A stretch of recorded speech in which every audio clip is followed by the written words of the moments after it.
Welcome back, everybody, to the Wild Faith Podcast. My name is Evan Bungham. I have my co-host Luke Timmons with me here today. Today we have a very, very special guest from Backcountry Hunters and Anglers. We have Aaron Hebeisen, and we are going to be talking about his journey to where he's at today, and we're going to take you all through it. So without further ado, let's dive into it.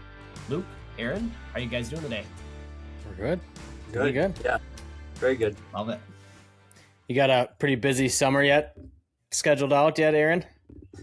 Oh man, kinda. Yeah, it's been just running. I mean, you finish up for us with like the legislative session stuff, and you're going, and then May hits, and you feel like you get a little bit of a breath, and that's about the same time that chapters decide to do their big events. You know, that's fundraising time, and so scheduling, planning, promoting, making websites, making social media posts and pages about stuff. And so it's been a lot of events, for the last, I would say probably month. It's a little bit of a reprieve now. So I'm kind of starting to book some trips, look towards the fall, look towards a little bit of, hopefully, fingers crossed, a slower August, do a little bit of fishing, do a little bit of, like I said, planning for some early season stuff. Nice. Love it. Yeah, you are a busy man, and we thank you wholeheartedly for going to bat for all of us hunters and all of us fishermen. So thank you for that. But super excited to have you on the podcast today. I know it's been something we've wanted to have you on since the beginning, and you've been a loyal listener, so I got to give you kudos to that and thank you for that again. But very, very excited to have you on, and maybe just kind of for all the viewers and listeners right now, just give us a little bit of a backstory, where you're from, how you kind of got into the role that you're in today, and maybe just kind of what led you through that journey. Oh man, yeah. So I'm from Mora, so East Central Minnesota originally. Grew up hunting, but more so I think at that point was athletics. I was playing baseball. Hockey was basically everything. So, and then marrying that a little bit with where you could, it's like, I'm going to miss practice on Friday night because it's, November 6th and deer camp opens tomorrow. Like, do you miss practice? You might not start the next game, but like it's deer opener. Yeah. Or, for us, like fishing opener was and I'm sure this is a lot of Minnesotans, but like with a holiday, like, and it always happened on Mother's Day weekend. So Mother's Day dinner was either like fish because you caught them, or you took mom out because you didn't catch fish. Like that was the two options for Mother's Day dinner. And so like that was always a huge part of, growing up. But for me, everything that kind of led me to where I'm at today has been about like the wildlife. And, when I started this job, my mom told me when I was, super little, probably 3 years old, she said, Mom, I know what I want to do. I want to work with animals when I grow up. I want to be a vegetarian. And she's like, I think you mean veterinarian. So before I even knew the word, I knew what I wanted to do. And so, I honestly, I think there's probably some spiritual connections to that. I went to, my favorite story was Noah's Ark, because it had to do with all these animals. And so that piece has always been there. It's like, I was more interested in the snake in the Garden of Eden. I was like, well, what kind of snake was it? I was like, the super science nerdy questions about stuff like that. And then, so I like you said, the wildlife piece has always been part of the faith journey. Growing up, we every night said the same prayer. And it was all things bright and beautiful, all creatures great and small, all things wise and wonderful. The Lord God made them all. And so head to toe, that was what we ended every day with. And it included the creatures great and small. So I really think that there's a reason why wildlife has been like so propagated with me for so long. But yeah, so grew up, like I said, mostly deer hunting. I basically was deer hunter until my senior year of high school, and I went on my first elk hunt. That was actually my high school graduation present from my dad, was we're going to go on an elk hunt. He had gone with this group of guys who'd gone for like 30 years. And so, drove to the bottom of the mountain, rode horses up another 5-6 miles, and then spike camped from there. Nice. And so that was really the first like jumping into, farther outside of whitetail stuff. Sure. But I mean, whitetail camp is where you kind of cut your teeth and you learn how to mix a vodka fresca for the old guys. Sit and deal 5-card draw, but at 12 years old, you're like under the. He's old enough.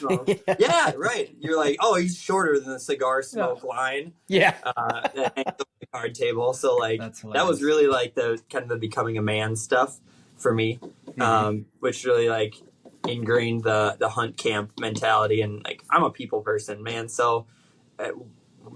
I mean, I can appreciate someone who does the solo hunting stuff, but like I get way more out of it when I'm with somebody, whether that's turkey hunting, deer hunting, or big game stuff. I really enjoy like hanging out with people. Well, I think kind of going off of that a little bit too, is that's where like hunting and fishing is so unique because it's such a easy way to just have that camaraderie just come naturally, because you're, especially on like, if you're doing like you said, like a big, elk hunt and you're spike camping, you're out there with people. So you're not only just out there with them, but you're relying on them. There's a little bit of a trust of who you're out there with. And then, when you go through hard things together, you just kind of, it strengthens, I think, that relationship with whoever you're out there with. Oh, yeah, there was like 5 years ago, I think, my wife had just started a new job 4 years ago or so. And we had moved down to the Southeast. I live in Red Wing now. Okay. And so time I was working for Irish Setter Boots, and my wife had started this new job, and she and her boss were talking, and she came home from work that day, and she's like, "Hey, it sounds like my boss's husband elk hunts. You guys should go together." And I called this guy, and I was like, "So apparently our wives think we need to elk." Like I've met him like one time, and he and I were both laughing. Of like, I don't think they get what they're trying to make happen here. Right. This is like, we're talking like sometimes it's decades to build that relationship with somebody like willing to go and not only drive the 20 hours out to Idaho, but like spend 7 days in a tent with them in a high stress situation, in the rain, in the whatever, 90 degrees, and then like walk away and not hate each other. And he's like, I'm game if you are. I'm like, cool, let's do See it. what happens. You get a free pass to go elk hunting, and it's hard. It's like you weigh out the pros and the cons. It's like, well, and he was like, "But they there's want us to go elk hunting." I was like, "You're right, we are. So let's whatever." That's awesome. Are you guys still friends now? Yeah. Oh, good. Yeah, that was not a one and done. We are still friends now. That's awesome. Good deal. So like, until we were about halfway out there, though, that he's like a SWAT medic. Oh wow.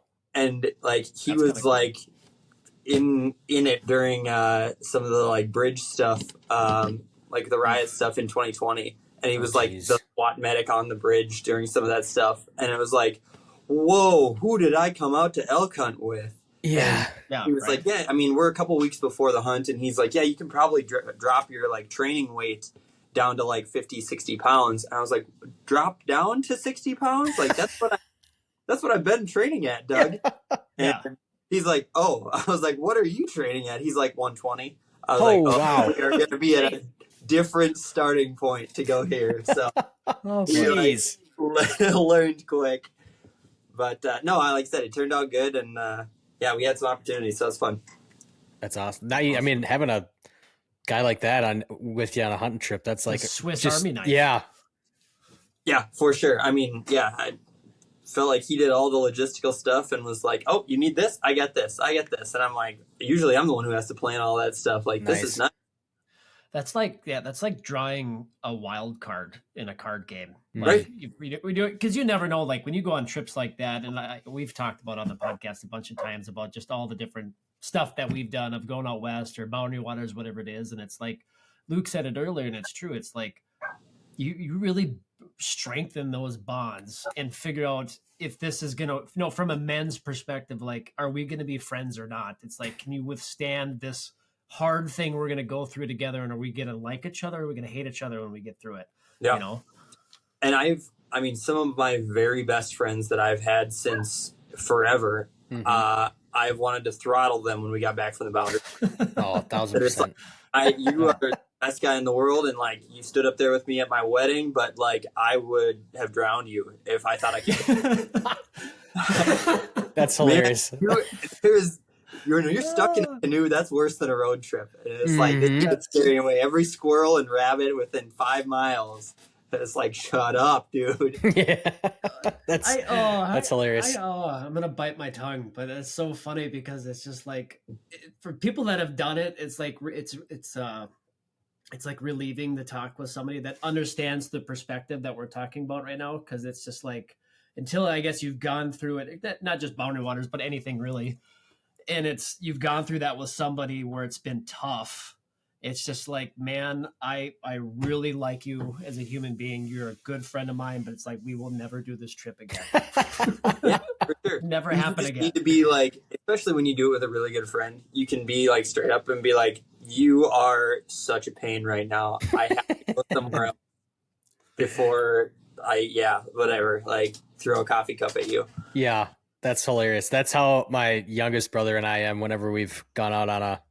It's like, and Evan's been there for a couple of them where it's like, there's usually at least one moment in that trip where we're like ready to just throw down, and it's like, okay, but we keep continue to do them, but like you said, when you have that bond with each other and you can just be real and honest, be like, I need you to go 50 yards that way for the next hour and just get out of my eye line. Yep. Actually, that leads me to like kind of one of my. I mean, we can jump back towards that, but like that's one of what I feel like was sort of one of my God moments was on that trip, and I was so frustrated that morning because like we hadn't seen any wildlife, we hadn't caught any fish, we were like just hanging out at camp, and it was way too late in the morning to like get going. I'm like, I have to leave right now, and so I went on this little like canoe paddle about to the backside of this island. I mean, no wind, no waves, but I had to just be out of eye shot and earshot of everybody for just a little bit, like in solace, in the solitude, and just give myself some respite. And I'm sitting there, and the canoe starts to like pendulum. Like I said, there's no waves, there's no wind that would have been like making it rock like that, and it wasn't spun me all in one direction. But it just like tick-tocked back and forth. And I was like, this is so weird. And like, it was for me one of those moments of like, I'm here with you. So I prayed just myself, and I was like, thank you for the opportunity to be here with these friends and be in this place and have the opportunity for this level of silence. And then because we decided we were going to go in ultra light and be like hardcore, I only brought ice fishing rods. Oh boy. What? So I took ice fishing rods and I had like duct taped them inside the gunnel of the canoe. And so that's how we could portage them. I was like, okay, we're not going to have less pieces and parts. So I'm trolling back with an ice fishing rod between my legs while I'm paddling. And the only fish I caught on the whole trip was right after praying. No kidding. Bounced a worm along, jigged it back towards camp. So I'm like trolling an ice rod while paddling back from that experience. And then that's when we caught a fish. And I was like, all right, I see you. Yep. That is funny. Huh. So don't do that. Don't use ice fishing rods.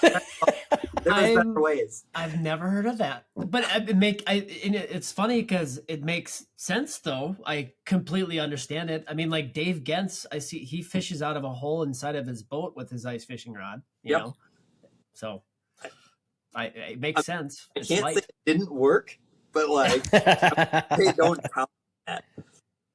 No, but that's such a good point that you brought up though. And we've talked about this a little bit before too, of, those moments of high anxiety and stress, and we get so, that's the devil working, and you get so worked up in that moment where you just like, it was so good that what you did, you just went out and got your peace and solace, but you gave gratitude back, and it alleviated probably that stress that you did have for a little bit, and you got a fish. So it worked out, And it was just sort of, it wasn't like I was like seeking answers or validation. Yeah. But, like, I think that's what made it that much more special, that it came that way, that it was like, I'm listening. Yep. That's cool.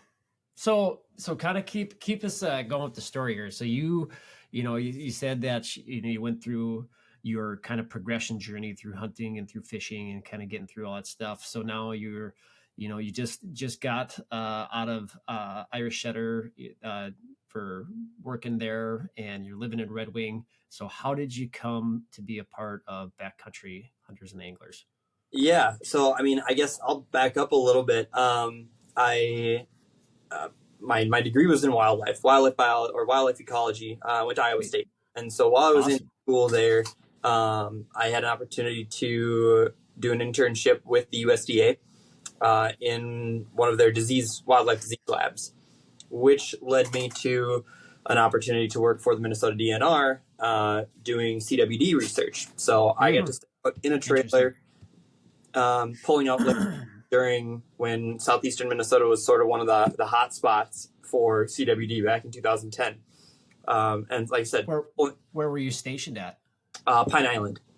Oh, okay. Yeah, Nice. so like that was the hot spot in 2010, and like I said, here's a trailer, here's a supervisor, and you're going to talk to hunters all day long, and I really think that's what started some of the, I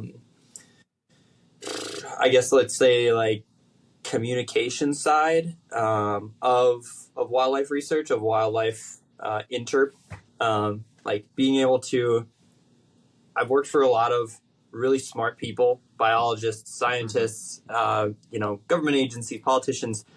They're all terrible at telling the story. And it's like, I can understand that. They're almost too smart for their own good. And it made me kind of realize that I have always been an orator and been able to take that information, understand the nitty gritty of it, hopefully, and distill it down to something that the general public can hopefully understand, and like why they should care about it. Because you heard everything in those trailers from CWD is chronic wasting diseases is made up as Bigfoot to it is the worst thing since the Black Plague. Like everything in the middle. So talking to hunters about why this is important, what it is, why they shouldn't be afraid of it. It doesn't mean like throw away all your deer, but also like get your deer tested, kind of a thing. And all the kind of pieces and parts along the way have sort of led me to that communication aspect of in the outdoor industry. I mean, after that, I worked for the DNR as a fisheries surveyor. So here's a boat, here's a survey pad, and they sent me out on the St. Croix River to interview anglers for the summer. Like the coolest job in the world post college. Yeah. But ice freezes and the job goes away. So it's contract position, and I mean, you meet everybody from guys that are hardcore muskie anglers. They're out at the same spot every day, every morning, to the weekend warrior catfishermen who will swear to you that if you microwave a hot dog for 12 minutes, it is the best catfish bait that exists. And you're like, where did they come up with this? Right. But it's like, it's such an interesting fishery because it's got all that stuff. And then like along with that comes all these like subcategories of anglers. Like you can't just say like, we're all anglers, we're all hunters, because like, man, they would not agree. The hardcore ones for anything would be like, we're not like them. I mean, you have the same thing in hunting, bow hunting, crossbows, rifles, long distance, whatever, food plots, private land, public land, like pick your thing. For sure. Anyways, so yeah, I guess fast forward to, I really appreciated the opportunity to talk to people about the information I had and hopefully distill it down to what mattered to them. And that's when a position came up. I moved back to Minnesota, and after kind of jumping around, and we got married, and my wife was a teacher, that's one of those other kind of God moment things. But met my wife, we got engaged. I worked as a substitute and a paraprofessional at the high school for a while, and then got a job with Irish Setter. And so if you called Irish Setter boots, I was the guy who answered customer service there for 3 years. And you get the warranty calls, right? Those are not as fun, but the fun parts were like when you get somebody from Connecticut or Alabama that calls and is like, hey, I just pulled my first elk tag. What kind of boots do I need? Love that. And go, okay, are you high country, low country, going on UTVs? Are you walking? Is it archery? Is it, gun season, early season, late season? They're like, holy smokes, you had way more questions than I did about it. I just needed some boots. Yeah, right, exactly. They're like, I assumed you were just going to give me the elk tracker because I'm going elk hunting. And it's like, no. There's way more to this than that. And explaining why I'm going to give you the right boot for your pursuit, essentially. For sure. And here's why. And then that was the fun stuff for me. Hearing their story and putting that puzzle together, and then plugging them in with the right gear, and hopefully hearing back from them that that was the right choice. Man, that was totally perfect. That's exactly what I wanted. So that, and during that time, I was volunteering with the Minnesota chapter of BHA. So when I moved back from Iowa, I had just gotten back from an antelope hunt in Wyoming, and had gone out there and been on public land, seen public land, but there was a gate across this road, which was, according to every map, supposed to be public. And I was like, well, in theory, I could probably hop this fence, but I might end up with a rifle in my face. So, far be it from me to think I know more than this landowner. Right. And it really gave me a bad taste in my mouth about hunting out west, and was like, I don't know that I'll go back to Wyoming again if that's what it's going to be like. I loved antelope hunting. We've done it a few times, but that was sort of like a deal breaker for me. It just made it way less fun. And then, you go and door knock and people say, sure, we'll cut you a break. And this is years ago, but $500 for a trespass fee. And now it's probably more than that, but it's that's not a deal. Yeah. And so, like I said, pretty frustrated. And 6 months later, fast forward, find out that there's this organization that's fighting to keep that from happening. And I was like, dude, sign me up. We've got a chapter in Minnesota. What? Great. Let's meet some of these folks. So I started volunteering there while I was at Irish Setter. And I think I stuck around long enough. I volunteered and was chapter leader for 6 years there. So they finally at headquarters were like, all right, we'll hire him already. Nice. I've been the I guess whatever chapter coordinator for Upper Midwest for a little over 2 years, about 2.5 years now. So I cover support states in Minnesota, Wisconsin, Iowa, Illinois, and Missouri. Love that. So yeah, that's kind of how I got to where I'm at now. But yeah, it's just it's been an interesting ride. It's been a grind. I mean, 6 years of volunteering for it, and I knew I wanted the position. It opened up at one point after about 2 years in, and I just wasn't ready. And was frustrated enough that it was like, okay, well, let's just keep grinding. Everything I did leading up to that was I want that job. When it opens back up, it's mine. There's going to be no reason that they can deny me again. And, I've heard from staff since then was you stuck around. There was a lot of people who would have said, I'm over it. I'm burned out as a chapter leader. I mean, there's a lot of time investment as a volunteer. Yeah. I mean, our volunteers are incredible. And, there was a lot of time that we put in on top of normal work time, on top of normal family stuff, that probably wouldn't have been for everybody. And so it was it worked out for us and for me to stick with it. And it led to really it was the dream job. That's awesome. Yeah. Good things never come easy, man. So that is an incredibly cool story and journey. That's awesome. And that's gotta say thank you again for being dedicated to sticking through it, because someone's got to do it. Me and Luke talk about it all the time. It's what you do in your role and what you guys do as an organization.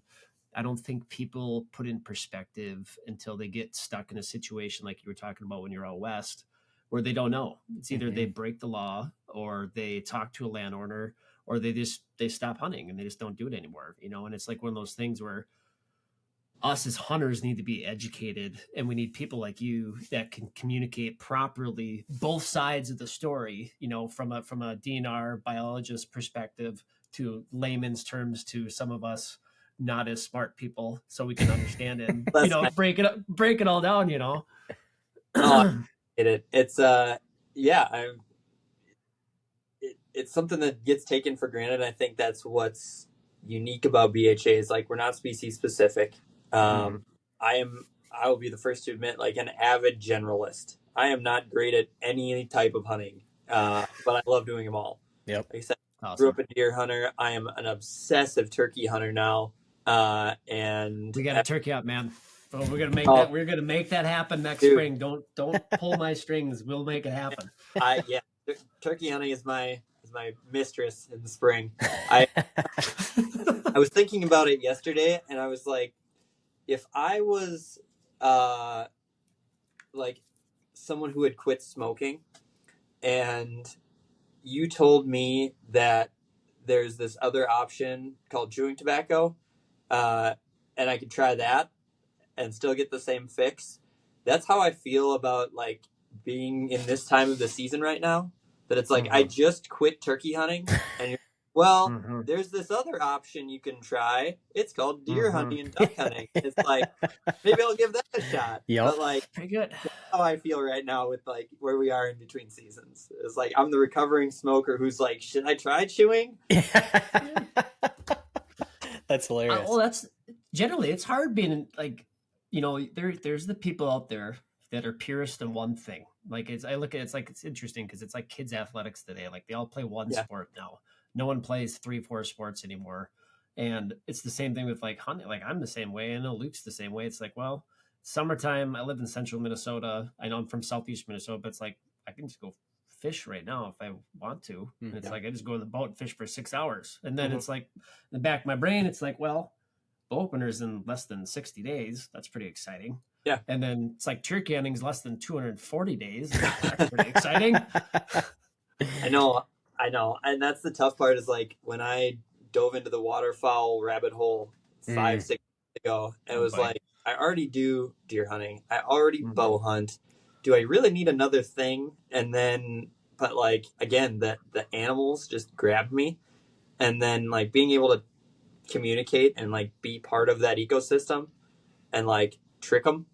Like if I can trick the ducks or trick the turkeys or trick the elk and make them talk back to me, man, there's just nothing better. And so, like I said, I couldn't have cared less about waterfowl or birds in general in college. Like it broke down mammalogy, ornithology, herpetology. Like you had your little groups. I was like, why would I want to take the duck class? Like, it was a super hard class. They would give you like 60 calls, like audible, like radio calls, and then you had to give the scientific name of those ducks based on. That's what ornithology is. And I was like, nope, not doing that. I would way rather look at like bat skulls and like tell you. But yeah, that was, and now like I love hearing that stuff. Like knowing the different calls, watching them in flight, as they progress through the season and knowing it's going to be teal and wood ducks first, and then kind of some mallards, and then you get some divers, and after everything we still got geese, and it's like that progression through the season is just cool. It's so cool. Oh, it's super cool. I don't think I can afford to get bit by that bug though. Don't do it. I don't think my wife would like me too much. I will tell you. So we have a 15-month-old son, which like brings a whole new piece to this whole conversation of everything that like I do and fight for and advocate for is not for me anymore. Yep. And we also in April got a puppy. That's exciting. Dog. So I have a 5-month and a 15-month-old at this point in our house. Oh boy, that is fun. The gray hairs coming yet? Yeah, I just cut them all off. I'm like, Yep. No, that you hit on a good point there about how once you have kids, it's kind of not that like hunting or fishing stops, but it's kind of like you get a broader sense of like the reason behind it and the importance of kind of being able to ensure like our kids and their kids, and so it's just that next generation up kind of thing of being able to make sure that they still have the opportunities that you have, which kind of going back to BHA a little bit, like for maybe someone that's just tuning in for the first time, has no idea what BHA is. What is, in the broadest encompassing scope, like what is the major or the main purpose, and what purpose does BHA serve? Yeah. So the quick pitch for it is that Backcountry Hunters and Anglers is the voice for public lands, waters, and wildlife. Mm-hmm. So instead of specifically being focused on ducks, deer, turkeys, elk, whatever species specific, we focus on the land and access to it.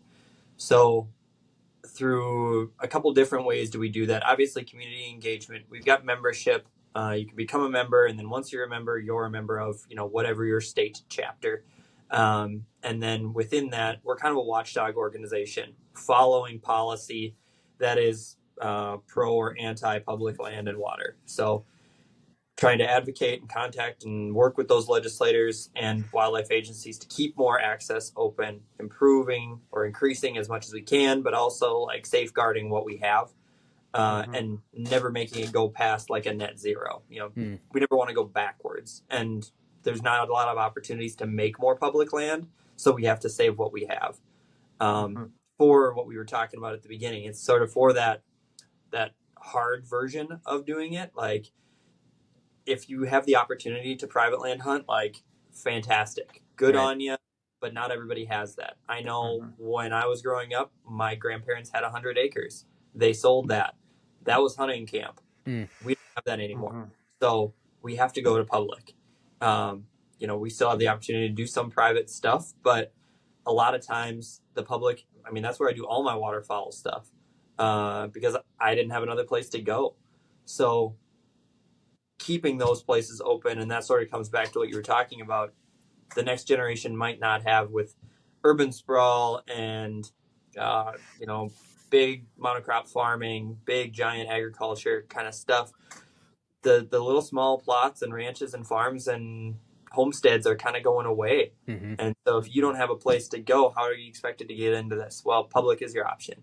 And so keeping those public spaces open for the opportunity, but also for the person who wants that wild experience. I think about being a little kid and going off in the, backyard hardwood stand and banging a stick against the trees or tadpoles. And it's like, dude, we're just still doing that. We're just doing it on a grander scale now. Yep. For sure. So I think keeping that, and yeah, it sounds super cliche to have that be like, oh, we're doing it for the next generation. But like, it sounded cliche until I had a kid. Exactly. Like, oh, I get it now. Yep.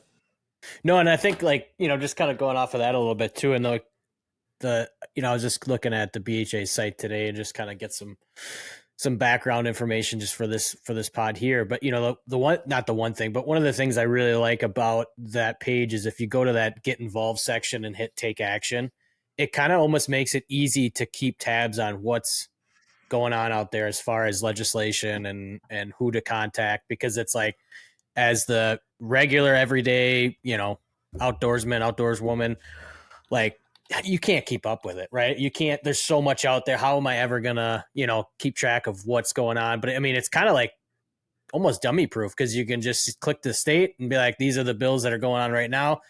This is BHA's stance and why that stance is, why you oppose, why you support. So like, what would you say, and this is probably a tough question, but what's the biggest challenge that BHA kind of has, is facing, today and then in the future? Oh boy. Yeah. It's funny because it's so regional. For sure.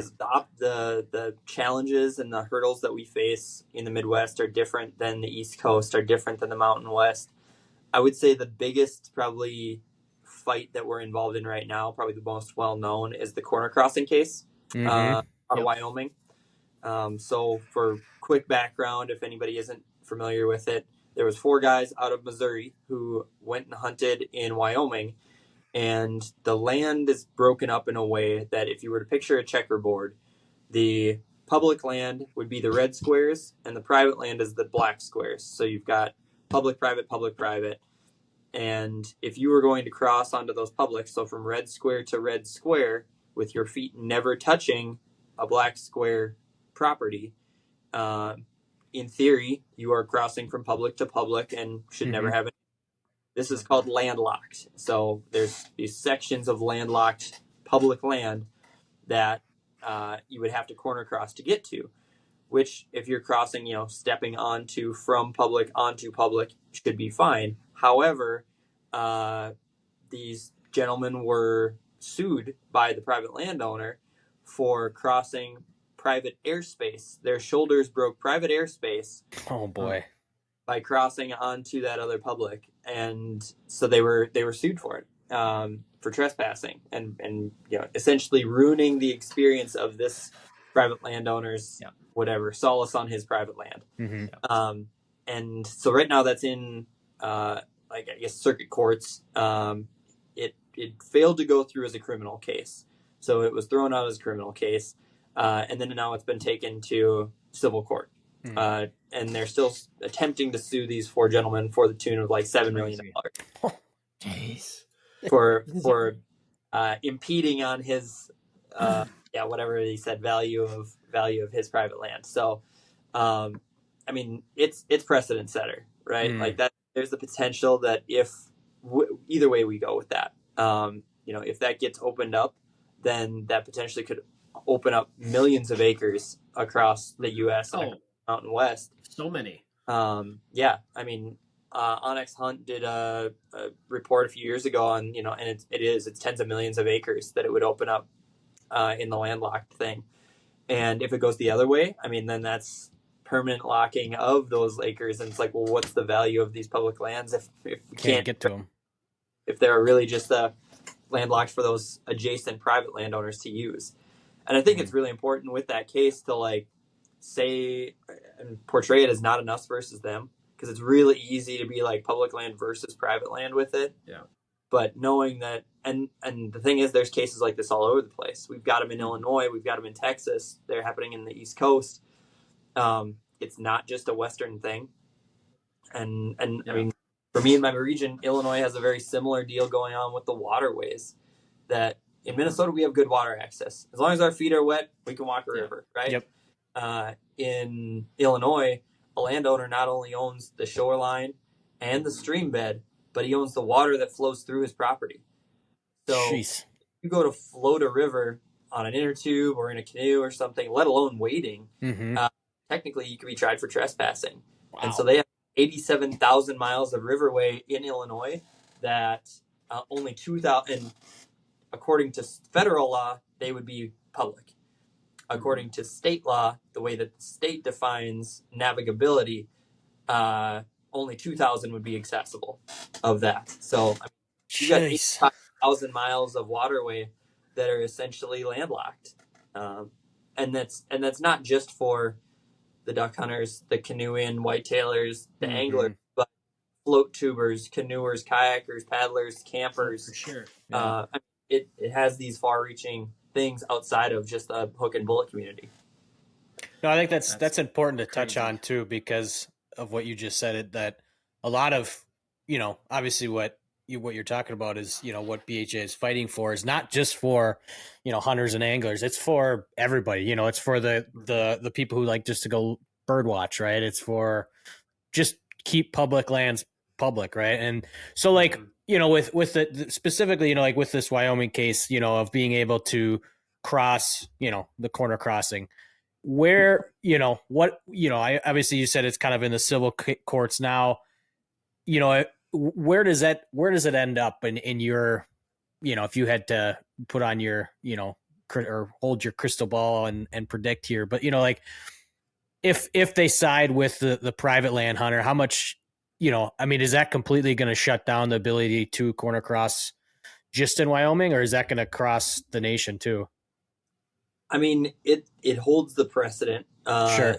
So then in other states, they could be like, well, in a case of, so-and-so versus so-and-so, this is what was determined. I mean, I'd really like to hope that wouldn't be the precedent setter. There's other states, Colorado, Montana, and probably Wyoming too. There's different bills being proposed right now to try and kind of get ahead of that, to make sure that regardless of the decision in this case, a law has been put in place to prevent that. So in support of being able to corner cross. Yeah, Gotcha. access. So like the Wyoming this year, there was a bill passed that made it illegal to essentially put up a gate like I had crossed, or like like it's illegal for a private landowner to put up a gate that would block access to down a public road.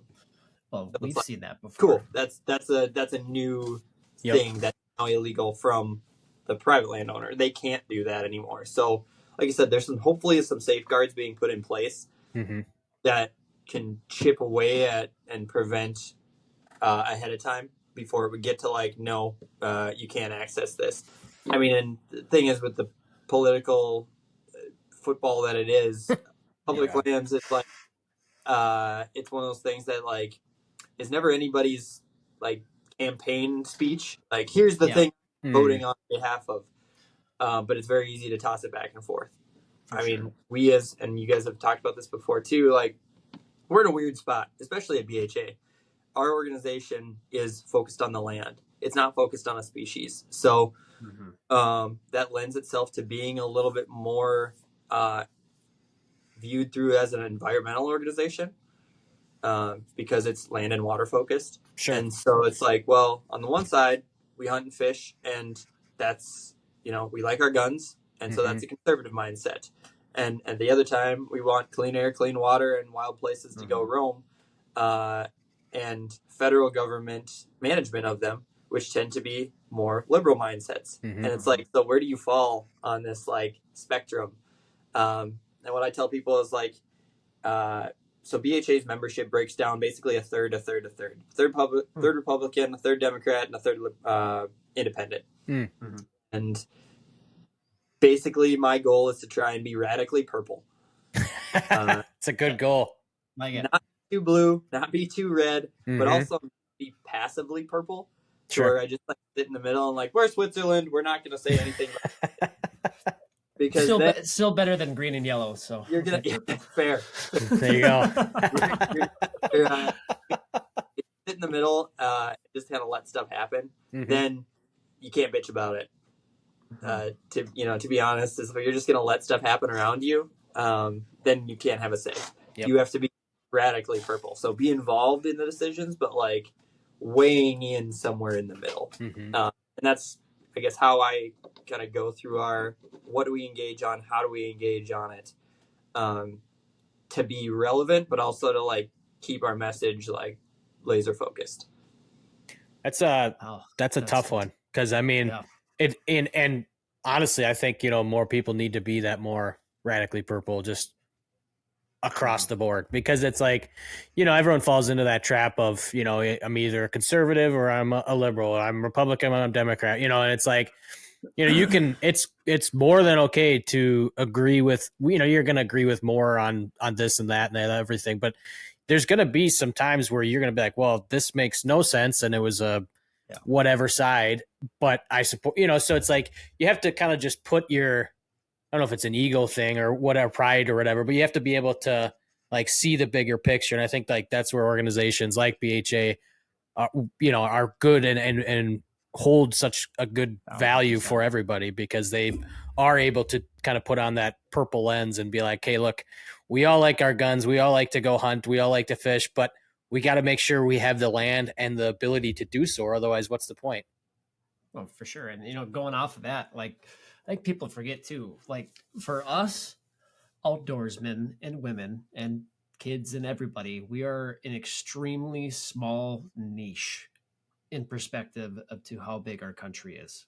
Right. And, from a size perspective, that's where I appreciate you guys having your having your feet in the water in multiple different aspects, because it's one of those things where we're not that big, and we need to continue to keep growing the sport. And like what you guys are doing, taking a stand, taking a hard stand on just kind of putting your foot in the ground and being those lead speakers on all these different things that are going on. Because if we don't step up for it, or we don't say something for it, that means it might not be there tomorrow. That's the thing that doesn't freak me out. And I'm very thankful to have some access to private land, but like, Luke's the same way with me, is like, I've cut my teeth on public ground. Like that's where, not necessarily grew up hunting, but that's where I'm at now. And it's like, that's all I have. Right. And it's like, I couldn't imagine not being able to go out and enjoy the stuff that I've done my whole entire life just because we didn't say something or we didn't do something, so that's where it's just crazy to me. Well, and I mean, I kind of came from, and I've talked to a lot of people who are like, oh, I cut my teeth on public ground. And I was like, I was the opposite, man. I never hunted public. And Same. I was like, It's that's awesome. where the crazies win. Why would you go to public? Yeah. No, That's where the there's war like, zone is. Yeah. yeah. What? There's drunk guys doing deer drives, 13 men Mhm. deep through, the Yeah. WMA. Like, no, Yeah. why would you ever go there? I've heard stories about guys finding needles out in the woods and like, crushed up beer cans that are shot up, and it's like, why would you go to the public? But like, that's our own fault. Like, we made that. So and it's an education piece. Like, it's not the land's fault. Let's be better as hunters and anglers. I mean, and you see that on the fishing side too. Eel Pout Festival for sure gets canceled because shut down. There's too many people leaving bags of human feces out on the ice. Nasty. I mean, out in Montana, being dumb. They were trashing there was public access to the Indian reservations, public access for hunting, and they shut it down because the non residents, whatever, the non-tribal hunters were trashing it. And it's like, man, stop screwing stuff up, and you're going to keep access better. Like, you just want to shake people. Like, make it better. Come on, this is up to us to keep it better. Stop taking it for granted. No, it's so true. And I didn't really. I shouldn't say that. I'm similar to you in a ways where I didn't really appreciate anything from a perspective of public ground until we moved up to central Minnesota. Because Luke knows. I mean, we're both from Hayfield originally, and we literally had what do you think? We had maybe like 15 tracks within like 30, 40 miles of us of public, and they were tiny. Like, not a lot of public ground out there. And then we move up north. I mean, there's hundreds of thousands of acres of public ground. And we have an acre lot that we live on. I could bow hunt it if I want to, but I don't. Yeah. But it's just like, but now I have access to all this land, and it's like, oh, this makes sense. Like, I want to keep this. I want to make this nice and make sure we can keep having the ability to do this. Otherwise, I'm going to lose the ability to hunt. My kid's going to lose their ability to hunt. And and you try not to be like super sky is falling all the time, but we have good public access in Minnesota. Wisconsin has good public access. I mean, the states out west have 30, 40, 50, 60% of the landmass is public. But I work with Iowa, and they have 2% of public land, and that includes ditches. Jeez. Wow. Illinois has 3. And it's like, when you put it in that perspective, we have it until we don't. Mm-hmm. And so, like, just because there's not a threat right now doesn't mean that you shouldn't still advocate for it. Because, like, it's a death by 1,000 cuts, man. There's little chippeways.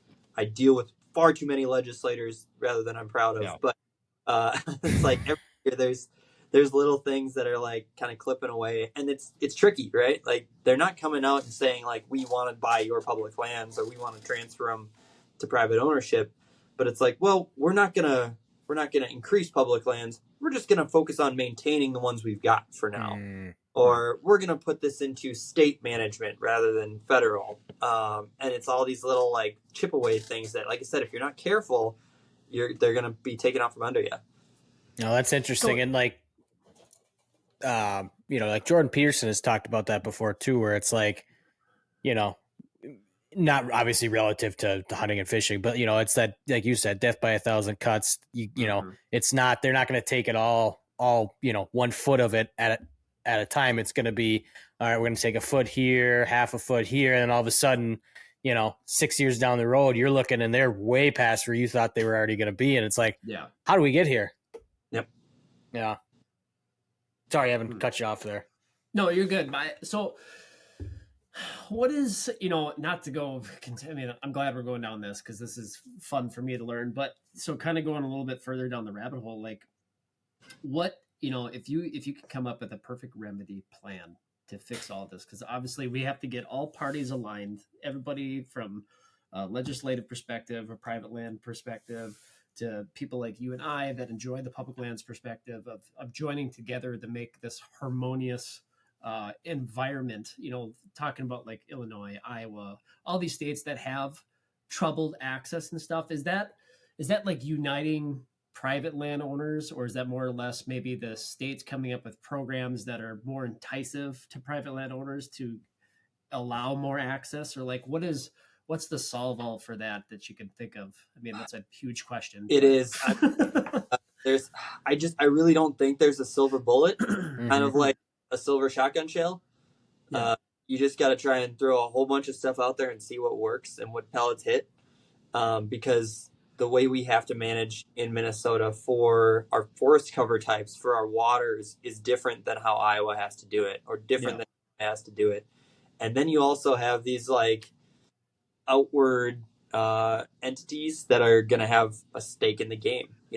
Timber harvest industry, OHV industries, mining. Those are some of the things that in Minnesota matter. Whereas, timber harvest, not as big in Iowa. But right. You're talking like big agriculture, right? Yep. Like it's the pork producers, it's the cattle stockmen's industries. Like those are your stakeholders. And so I think getting your stakeholders all on the same page of like what makes the most sense, and probably starting with your agencies, and making sure your wildlife agencies are managing for, or your recreational agencies, whatever they are in your state. In Minnesota, they're both under the same. In other states, they've got it split. Fish and wildlife versus parks and trails are different things. So your land management and your wildlife management are split up in other states. But I think in the majority of the Midwest, they're the same agency. Figuring out like what the mission is of your agency. Are you managing for wildlife? Are you managing for recreational opportunity? To me, those are the things that a department of, whatever, recreation or a DNR or a wildlife agency, like that's what it should be managed for. That's why they exist. There's checks and balances, and other people can have other says into how that works. But like at the end of the day, that's what they should be working towards. Better access, better healthy wildlife should be kind of their North Star, in my opinion. But I think, really, and I can kind of come back to a much larger conversation, but like, freaking communicate, man. Like, we just need to talk. It's so true.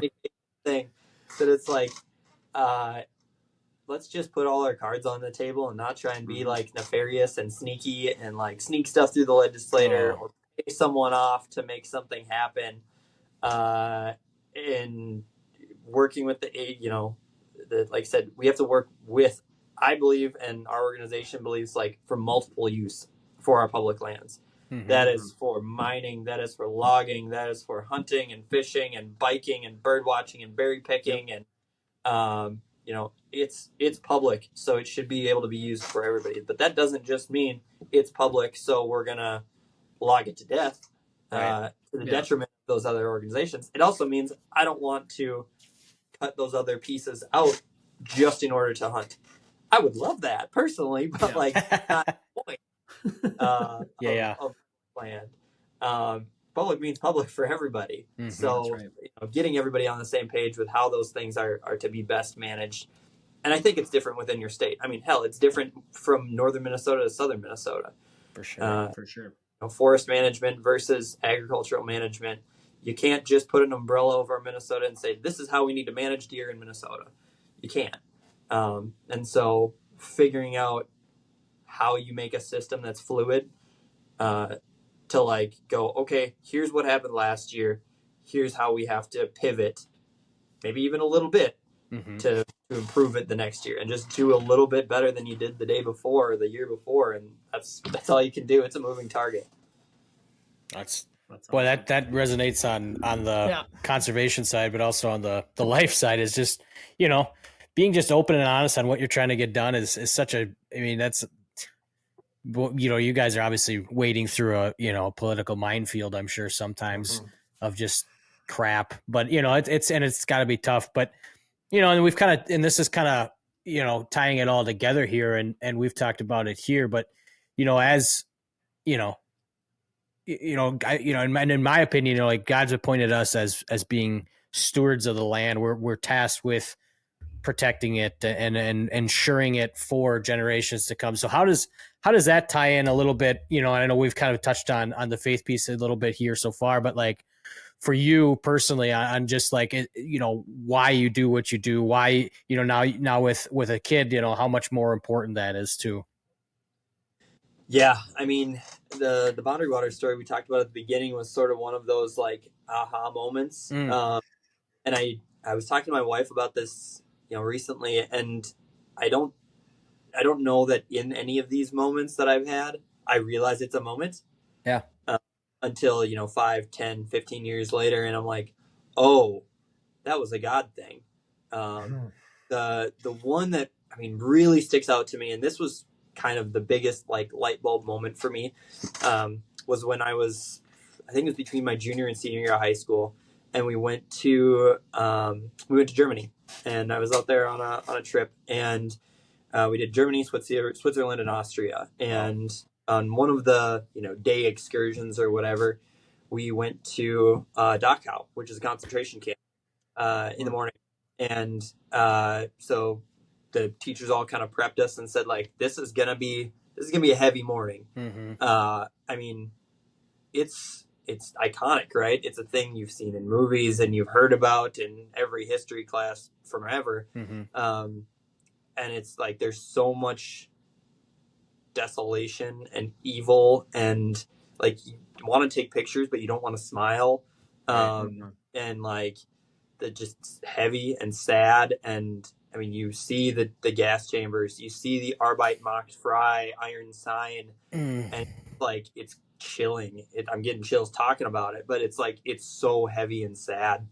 And then we all got back in the tour bus, and like it's just hear a pin drop, no one's saying anything, and it's just awful. It was a really, really hard morning, and took this bus ride and get down into the Swiss Alps, and we go to basically it's the Switzerland version of a state park. And hey, go check out the state park, stay on the trails, don't fall off the cliff, but our teachers also said like, this might be a place, especially based on the morning, where you want some alone time. Cool, like take that, fine, but like make sure somebody kind of has an idea where you are. And I remember at one point like going off and kind of sitting, because state park, you can go and get off trail a little bit and go and sit on a hillside. And I was looking over this big, I don't know, canyon, I guess, and there was like this 400-foot cliff face, with a waterfall that just like shot out of the middle. Like it came from like, where did that spring come from? And it's this like crazy beautiful scene. I mean, like it looks like it's from a movie, Sound of Music, right? Yeah. This is not a real place. And you're just like totally in awe of how grand and how small you are, and like how beautiful this all is, and like it's not an accident. This didn't just happen. I mean, and I'm coming from the science side, right? Like, full on can have that conversation about how, man, a turkey is a dinosaur. Let's be real, evolution. But like, someone had to strike that match, man. And it's like there is too much beauty, especially after seeing the evil that was the morning, and showing that like, again, God saying like, I've got you. Really just like blew it up for me. It was this definite mic drop day for me. And for me from there on, and I grew up in Lutheran church. I mean, every kid at Sunday school was blonde haired and blue eyed, and like we could all be cousins. Like we all, I mean, that's just, that's how it looked. And this, I mean, everybody from Mora was Swedish or Scandinavian, and we looked like, the next round of the Vikings. But it just never like grabbed me like that moment. And I think that for me was like, the outside is what makes me feel, like I said, both larger than life and like mine is not the most important thing in the world. Like this big in the grand scheme. um, Love it. and in a good way, like in a peaceful way. Right. And I think that was like I said, that was the kicker moment for me. And it's every time I go out to Wyoming or Montana or Colorado, and like I have at least a version of that. And the Boundary Waters, I mean, you can find those moments everywhere. And I've gone to swampy marshes in Oklahoma and had the same feeling that I was like, man, is this cool? And it's just like I said, exciting while also peaceful. Yeah, you get that good hard reset from the everyday, BS that continually piles on. It's like as soon as you step outside, as soon as you get in that canoe in the Boundary Waters or get out west and start hiking, it's kind of just gone, and you're just kind of at peace. Have you guys heard the life knife analogy? Mm-mm. I don't remember who it was, but there was a guy I was listening to at one point who had referred to life as like a knife blade. And as you're going through each day, sitting in traffic or making dinner, or trying to get the kids to bed, like your knife blade, all of this stuff just wears away, and it wears on you, and it dulls your blade, and it dulls your senses, and you're just not as astute to everything, and you're just sort of having to like snowplow through everything eventually. You're like, your blade is just dulled by doing these monotonous things. But in going out and doing hard things, having to sleep on the ground, procure your own food, collect and clean your own water, deal with the elements, like iron sharpens iron. And so like doing these hard things sharpens your knife. And to go out and do these like hard things like clears your head, it clears away all the rough edge. And so then you come back and you sit in traffic or whatever, do those monotonous things, and you're like, dude, this is easy. This is nothing. Oh yeah. So your knife blade is sharpened by being out and doing those real hard things. And yeah, I always really liked that analogy. Yeah, I've never heard. I like that one. I've never thought of it that way. Proverbs 27 but I like it. is such a good one, but I've never heard of that. That's like that's really good. I mean, it's true. I mean, like it's we joke about it all the time. Like, and I still haven't done an elk hunt yet. I need to. I want to. But like I look at it, we do our backcountry hunts out in South Dakota and stuff, and we rough and tough it. But it's like one of those things. I would much. Yeah, don't get me wrong. I want to kill a buck. I want to kill a nice one. Even if I shoot a doe, I'm going to be happy. But 7 days of doing 60 miles and grinding it out through snow and heat and all the fun stuff that state can throw at you. If we don't shoot anything, every time I come home, I might be beat down a little bit, but I'm coming back a better man from it because it was like the hard reset that I needed, where it's like, yeah, that sucked and it was hard, but everything else is pretty easy, And it makes you such a better, I don't know, everything. Dad, husband, friend, coworker. I'm just more clear. I'm more present. And I don't know how many days I've sat on a deer stand or a duck blind and went, man, I should be at home doing this. And then I'm sitting at home going, man, I wish I was out in the duck blind. Right. You go out and do the thing. And then it usually takes a day or two of like being fully immersed, out of service, not having the option to be distracted by home or whatever. And like, sort of that's the getting the burrs off the edge of the knife is like, I have to fully reset. And by day 3, 4, 5, I can be fully immersed in that hunt. And then I can come home and be like, I'm good. I did it. Yep. Now I can be home. Like, and my wife is so good about reminding me, and we say that to each other a lot, but like, be here. If you're watching a movie, don't be on your phone. If you're taking a drive together, talk, like have a conversation. Communication is so huge for us. And it's like, don't be distracted by something else. If you are, do it, get it done, and then be here again. Yep. And I think that's so important in your daily life, in your hunting life, wherever you're going to be. Like, don't half-ass 2 things, whole ass 1 thing, right? Like, be in whatever that moment is. Be present for it, and you're going to miss so much less. The words of wisdom, man. That's really good. That's great. It's really good. And shout out to our wives, Yeah. to everyone out there listening, because I mean, you kind of spearheaded it there and said it. You know, I think it's taken time for my wife and I to kind of build that relationship where she understands now, for me to go and do trips like that, that I am going to come back a better person from it, and I'm going to be more present. I'm going to be a better dad, etc. All that stuff, and that's where, you know, like you just said it. That's what I said. Words of wisdom, like having that communication, not only with that, if it's with your spouse, if it's with your friends, with your family, with your boss, all that stuff. Like it all systemically stems from just having good communication and being open and having those conversations. And like we talk about all the time with our podcast, like that's why we love this connection with the outdoors, with hunting and fishing and just everything outdoors, because it's a gateway conversation to have those courageous conversations, talking about God and talking about our faith and all that stuff. So that's so awesome.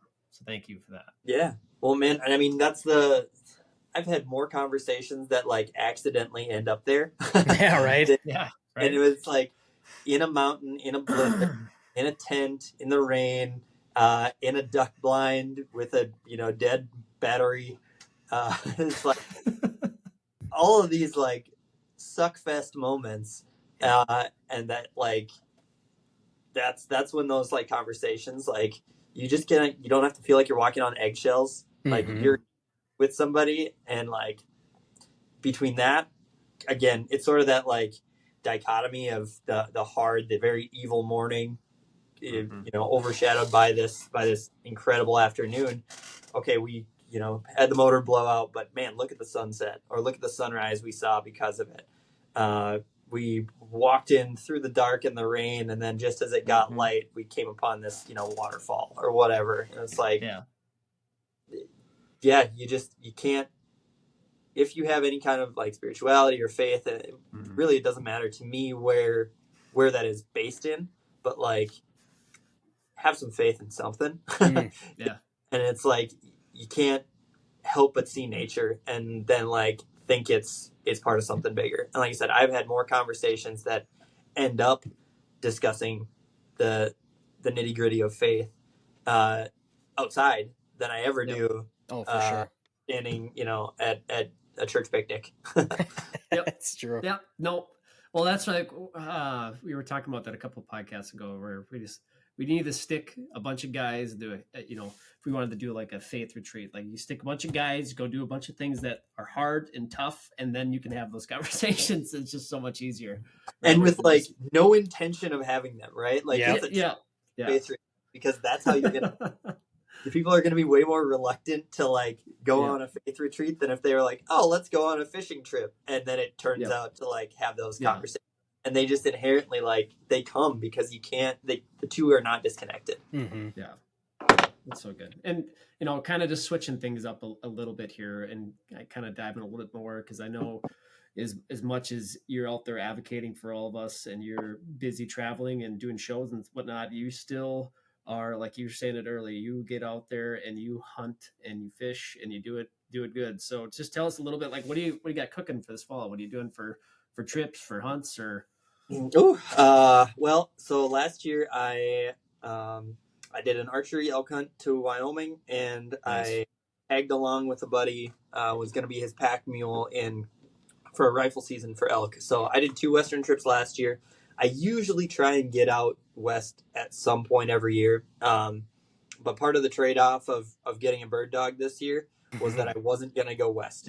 Yep. That was part of the agreement. And if I'm going to do the dog thing right, I want to be full in on it. And so I'm not going to go west this year, but I think we've got a few things. So if it works out, depending on when this podcast is going to come out, we might be done with that trip by the time it happens. But one of our chapter leaders a couple of weeks ago proposed the idea of trying to fish the top 5 walleye lakes in Minnesota in 24 hours. Okay. So I think we're gonna try and hit Mille Lacs, Lake of the Woods, Winnie, Leech Lake, and Upper Red in 24. Wow. Let's go. Let me know if you need a guide from Mille Lacs. We'll see. We'll see what if we can pull it off. That's cool. Are you guys gonna film it? That's the plan. Sweet. Yeah. Oh, sweet. Yeah, that's an epic idea. And if nothing else, like at least do some like stills and some like Facebook or Instagram live kind of stuff of like, all right, it's 3 a.m. and here's where we are on our drive in the woods. Yeah, dang, that's sweet. And like just because it's crazy, but it's also like relatable. Yeah, like, people could get and be like, I could do that. Mm-hmm. I could take 24 hours and make that happen if I really wanted to.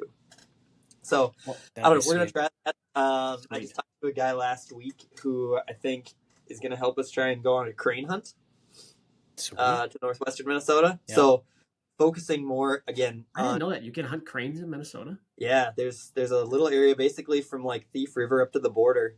I've heard they're really good. Like they taste really good. I've heard they're amazing.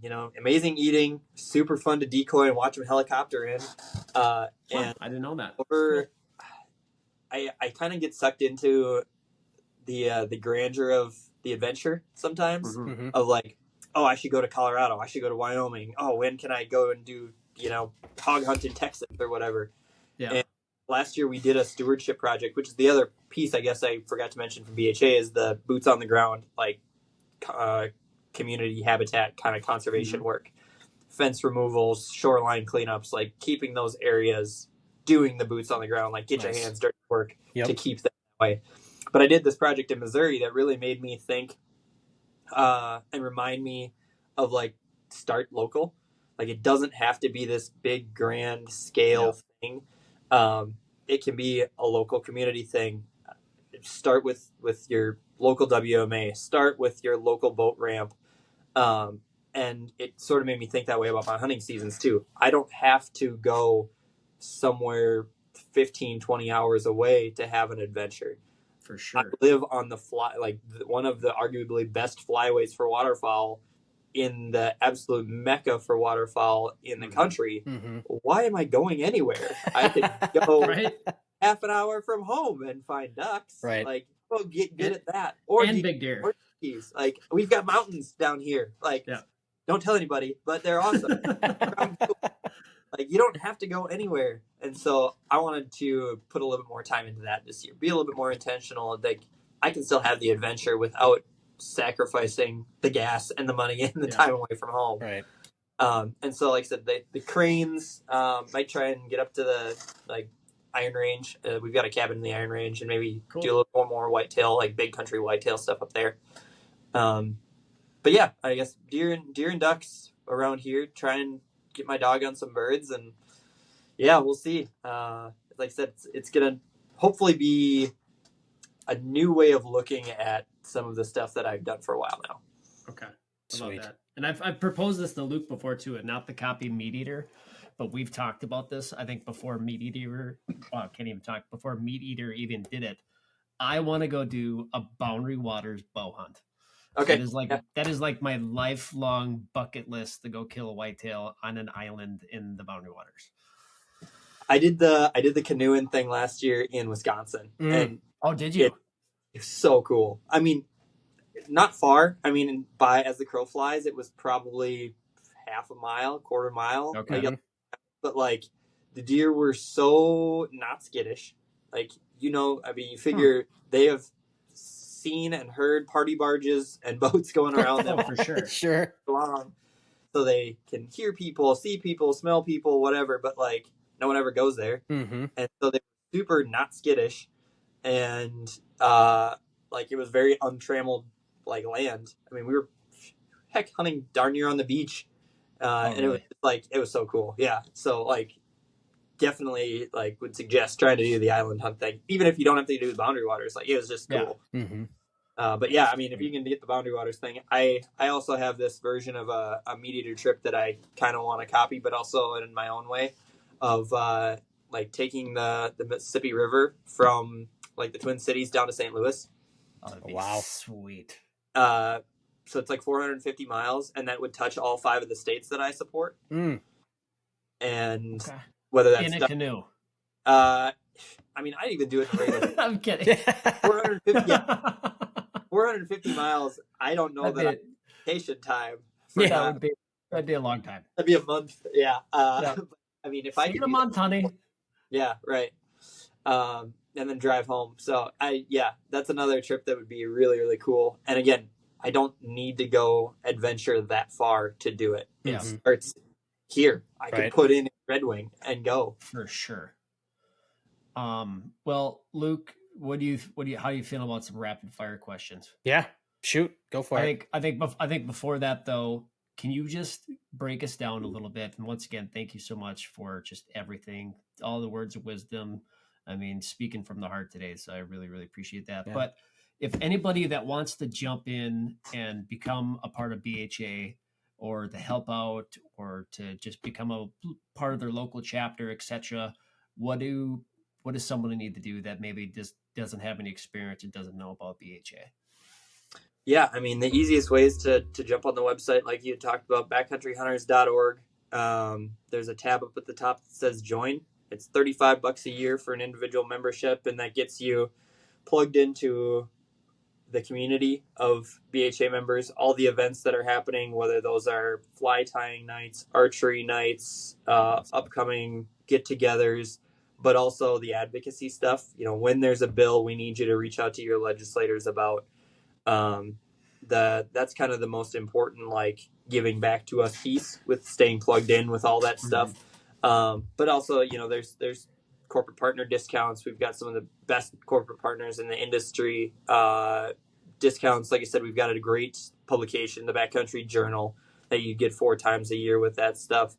And like I said, super selfishly, like, I have been lucky enough to meet just the best community of people through BHA. I mean, 5-10 minutes with somebody and you're like, yeah, I could spend a weekend at 10 with that person. For sure. Because like everybody is coming from that same place. And I mean, I have been able to hunt Idaho, Wyoming, Colorado, Missouri, Michigan, Oklahoma, Texas, all on just with meeting BHA members. And like I said, it just sort of breaks through that ice right away of like, I don't need to get to know them first. I know they have the same value system as far as like, and I also know that they know that I'm willing to go harder into these little hellholes to try and get there. And they're like, yeah, here's the mule deer waypoint. Like, good luck. Yeah. And like, like I said, it's just a very inviting, welcoming community of people. I've heard so many people say like, man, I found my people. I found my tribe when they love that. BHA crowd. And so I just invite everybody to kind of be a part of that. And whether that's a conservation thing or a faith thing, it was like people want community. Like we're a tribal species, and so like come join us and see what it's about. Like I said, it's whether you are a deer hunter, duck hunter, pheasant hunter, trout fisherman, or bird watcher. Like this is a space hopefully for you, and try some fun, new, crazy recipes and hear some cool stories. And hopefully it gets you jacked up to go and do one of these trips yourself. Love it. Perfect. That's so good, Ben.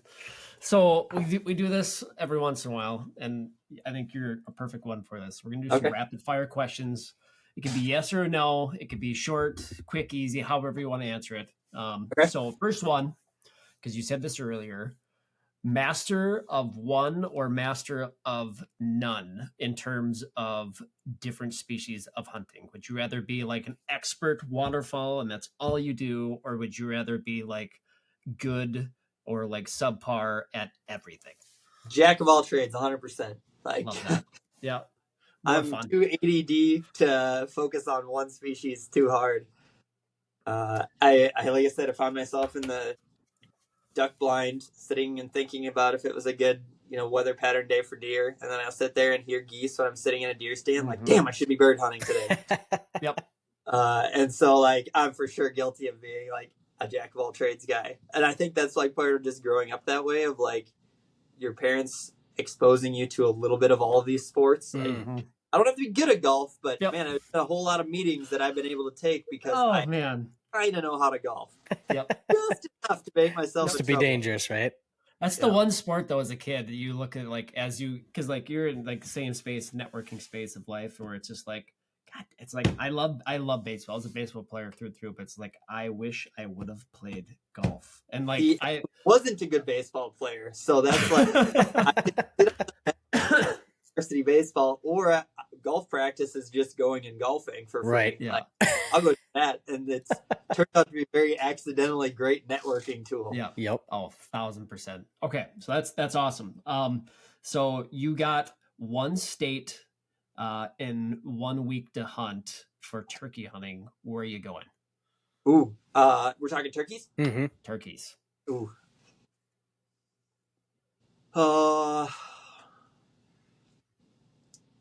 I think because it's like, no, I take that back. I was gonna say somewhere in the southeast, like pick a Tennessee or pick Wow. Okay. something like that, because you get multiple birds. Mm. And so I think my gut wanted me to say there, but I've also talked to enough guys down there who's like, hey, you would have better luck driving up our driveway and asking to date my daughter than getting turkey access.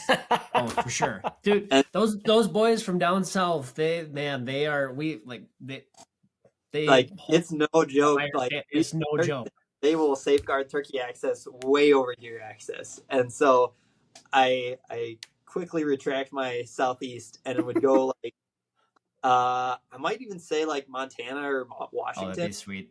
Because I think some big country mountain turkey stuff would be sweet, and it's also like you get like 6 tags in both of those states. Choice. So if I get crazy. a week, there's a whole lot of experiences that I can pack into a week. Stacks of Merriams. So I'm gonna say, let's say Washington. Okay. Nice. Okay. Love it. All right. So you got one trip for a big game animal, not turkeys, but for a big game animal. Are you going on a mule deer hunt? Are you going on a whitetail? Are you going elk hunting, moose hunting? Could be grizzly bear hunting. What are you doing? One dream hunt. Well, either Alaskan, probably Alaskan, but either Alaskan or Canadian caribou. Ooh, caribou's my bucket list for sure. I think I'm gonna have to. That's mine as like a Brooks Range fly-in caribou hunt. I've got a guy for you. It's caribou's my top for sure, and I think again it just kind of comes back to the wildlife and like the spectacle of seeing that many animals on the landscape. Yep. So whether that's wildebeest or snow geese in North Dakota, just like seeing that mass grandeur of migration and hopefully being able to see that many animals is just so cool. Mm-hmm. It's not as much about the target rich environment. Obviously that'd be a benefit, but yeah, being able to see animals like moving in flowing unison, like I'm super into that idea. The idea that these animals travel that far all as one cohesive unit is pretty cool. So caribou, my biggie. Love it. And this is one of the last ones here, and this is one of Luke's go-tos, and it's a good one. So you're a man of the road. If you're flying or if you're driving, what are you getting at a gas station? What is like your go-to? It's 4:30 in the morning. You're at a quick trip. What are you getting? Well, I until probably just after college, I was like a 5-6 Mountain Dew a day guy. Nice. So, I mean, it was intense. But now it's sort of a treat. So I switched over to kind of more of like I don't know. It's like a Mountain Ops supplement, caffeine supplement, sans sugar. And so some sort of energy drink. I tend to just go all out with it and get like a Monster. Yep. Nice. I like the Monster Pipeline Punch. Okay. So that's probably the go-to. And then, so I was just listening to Cal Ness, the episode you guys did with Cal, and it started making me think about it, and I was like, what am I going to say? I was like, what if they ask? I mean, again, okay, so if we're talking quick trip, the Blueberry Dunkers. Ooh. Dunker Donuts. Those are very good. Those are my go-to. Cake donuts, whether that's duck blind or road tripping. Can't go wrong. I mean, Casey's Pizza overall. Like, you can't beat Casey's Pizza. That's good. That's a hard one. I love listening to guys from like the Work Hard Park. I think is it Work Hard Podcast or which one? Working Class Bow Hunters. They talk about Casey's Pizza all the time. I'm just like, it's pretty good. Dude, it's super small worldy, but I actually played college paintball with Doug. Oh, jeez. Really? Yeah, Doug and I both played paintball at Iowa State. No For the kidding. I college didn't even know that was. I didn't even know that was a thing. Yep, That's we both so played cool. paintball at Iowa State, and they the university paid for us, gave us school vehicles. Wow. We What? went to Florida and Texas and Chicago to play tournaments. That's amazing. But yeah, in college That's a cool fact. So Doug and I played at Iowa State together. So it's really super funny. So, but Small world. Casey's based out of Iowa, so Yep. that's probably the Casey centric thought process Yeah. from both Doug and myself come from. Hilarious. That's awesome. I love that. We're gonna have to But take him now. It's That's tough funny. to beat. But if we're talking across the board, man, I'm a peanut butter cup guy. Ooh, Give me a Reese's. You can't screw up a Reese's. Yep. that's true. Love it. So Oh, I'm going to Monster and a Reese's. There you go. that's good. Luke, do you got any? No, that was going to be my one. So that was that's always good. it's always fun to listen to the thought process behind of what you're going to for in the morning to wake up a little bit. Yeah. Sweet. No, that's so good. Well, we just want to thank you so much. Yeah, absolutely. And totally up to you. I mean, if you want to close us out in prayer, totally up to you. Otherwise, we can take it on if you want. It doesn't matter. Yeah, I'd be happy to. Cool. Yeah, sweet. Good. Dear Lord, thank you for bringing us together today for this podcast, for introducing us to new friends and giving us an opportunity to network with people and share ideas and share vision and perspective, maybe outside of our own, and for giving us a chance to discuss, heavy topics and for us to bring new light to some of the and reinvigorated energy into the light ones as well. We ask you to be with us in this year's hunting season. If it be your will, give us, good luck and opportunity, but keep us safe and help us to be better fathers, husbands, and friends in the seasons moving forward, and be there with our families while we are in the woods this fall. So in Jesus' name, amen. Amen. Amen. Good stuff. Amen. Amen. I guess I have one. It's not really a quick fire question, but being that you live in Red Wing, are you my wife's from Goodhue, so and some of her family lives in Red Wing, so small world there. My wife is good, you too. Oh, really? Oh, That's hilarious. Are you going to you're not going to the Creed concert in August, are you? No, I didn't know there was one. TI, yep. Really? Yeah. Wish I could have got You know what? tickets. I would have went. I feel like maybe I did know that. Okay. Not on my radar. All right. Well, I just had to. Yeah, I'm going. Yeah, I got a buddy coming up. We're gonna head up there, and Cool. yeah, I'm a diehard Creed fan, so it's kind You're of gonna like hear me in the background dream going, come true. "Hold me now." Yeah. Yeah, I know. Yeah. You can't not, right? Yeah. Right. There's so many I don't know, Creed memes that have been Oh yeah. Oh, I know.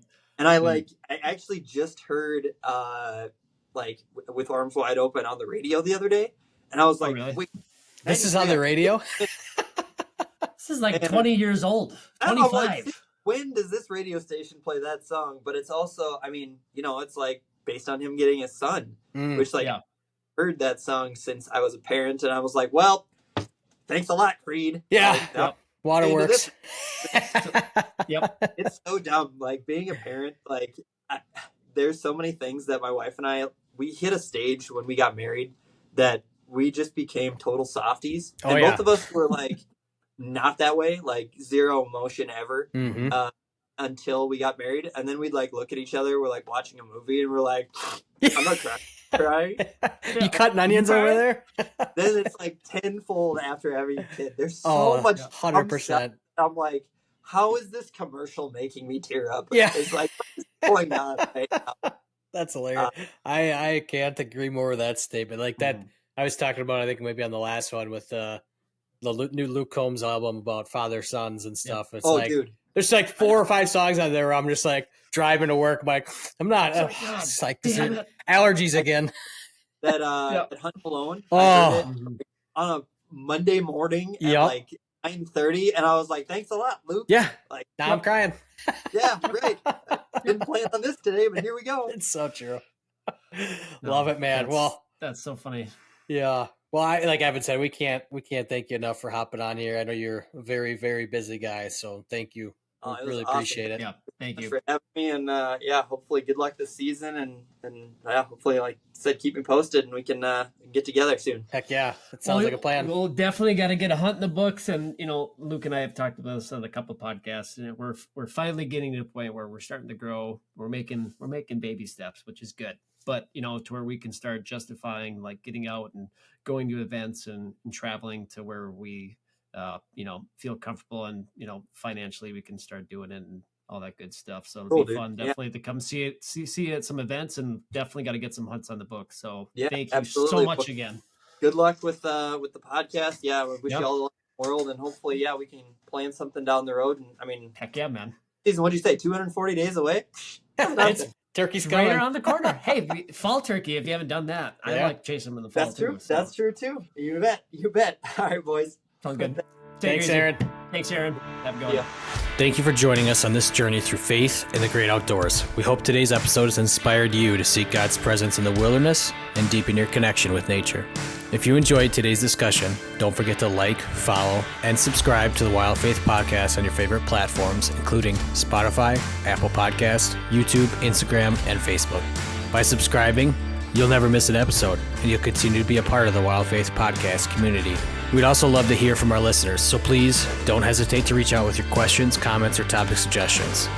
You can connect with us on social media or through our website. Your feedback is important to us and helps us improve and tailor our content to better serve you. And always remember, the great outdoors isn't just a playground for hunting and fishing. It's a sanctuary for finding solace and spiritual renewal.